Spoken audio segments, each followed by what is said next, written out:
Last time we learned how to use color to create the illusion of depth.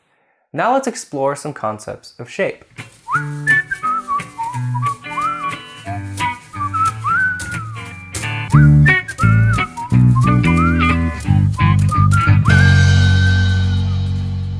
The most familiar way of indicating depth for most of us is perspective.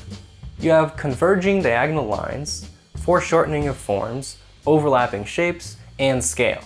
With all of these principles of perspective, we're using shape to create the illusion of depth.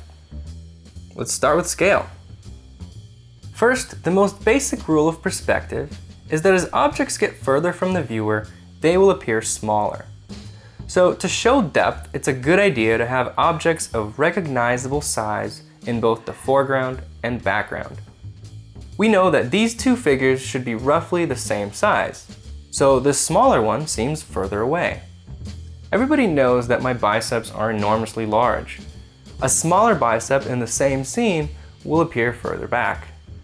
The objects don't have to be the same, just any object that the viewer recognizes and knows its approximate scale. The house on this hill gives us something to go off of to imagine the size of the hill. When we make the house smaller, now the hill looks like a mountain and much further away. Detail. Since distant objects are smaller, there's less space to put detail.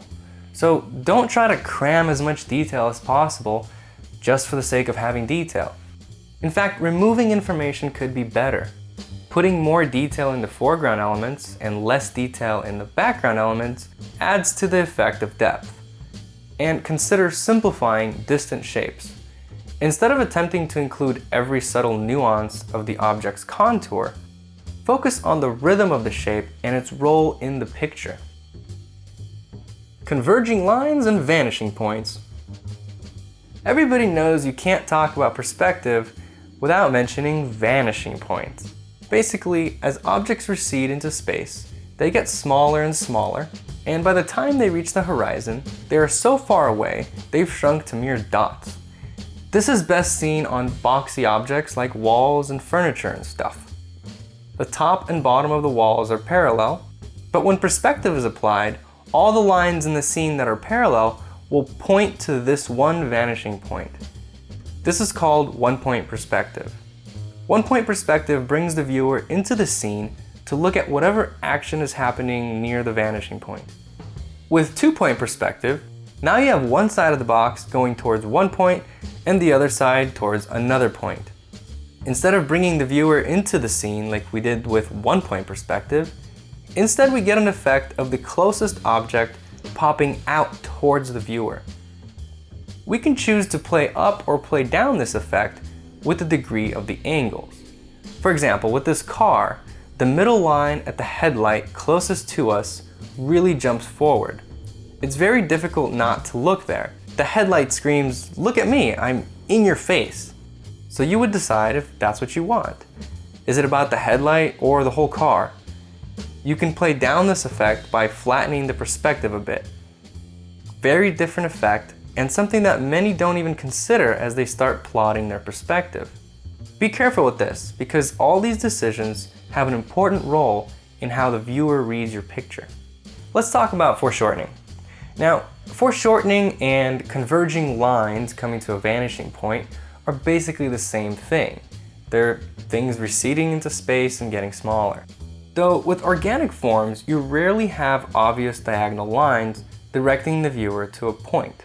Foreshortened organic objects, like a leg, appear to be going back because the viewer is familiar with its extended length, and when it's squished down to half the expected size, the viewer's brain automatically thinks, well, it must be going away from me.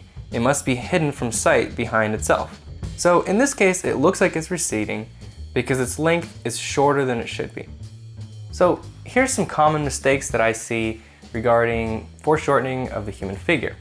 I see it all the time, and I'm a victim myself. We're in a life drawing class, and we're drawing a foreshortened leg. Except we don't draw it foreshortened. We draw it as if it was fully extended. This is really common because our brain just doesn't want to draw it foreshortened. We're so used to seeing a leg in its full length that we just want to draw what we know. It's an illusion. But we're not the viewers, we're the artists, and we should be in control of these effects. And we should be thinking about how we can use them to our advantage. Be in control of it instead of fighting it. Another mistake is when we successfully measure the length, but then we just compress the width to make it resemble more of a leg shape. Then you have a tiny leg. It seems silly, but it happens all the time.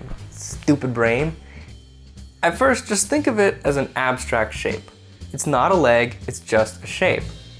Removing the identity of what you're drawing from your mind should help you stay analytical. Overlapping lines and forms. With an organic form like a leg, you also have overlapping forms to help show depth. The leg is made up of many smaller volumes, the muscles and bones, and as these recede, some will be in front of others. You can show this by overlapping the lines. The femur is in front of the vastus medialis is in front of the adductor group, which is in front of the pelvis. These overlaps tell the viewer's eye that the forms are receding backward, one after the other. So we started with a simple abstract shape for the leg, but that's flat. After you're done with the simple shape, go back and establish the overlapping forms. If you like this video, please share it with your friends. Click this button here to subscribe to the newsletter and get updates on new videos. And one last promo, if you want to support Proko.com, the best way of doing so is by getting the Portrait Fundamentals DVD. The difference between the DVD and the free videos online is that the DVD has 2 additional real-time demonstrations at about an hour and a half each. And it's available as a digital download, so you don't need internet access to watch the lessons. Thank you. Bye-bye. Everybody knows you can't talk about perspective without mentioning vanishing points. Vanishing points. Vanishing points. Vanishing points. Vanishing points. It seems silly, but it happens all the time. Stupid brain. Stupid brain. Stupid brain. Stupid brain. Stupid brain. Stupid brain.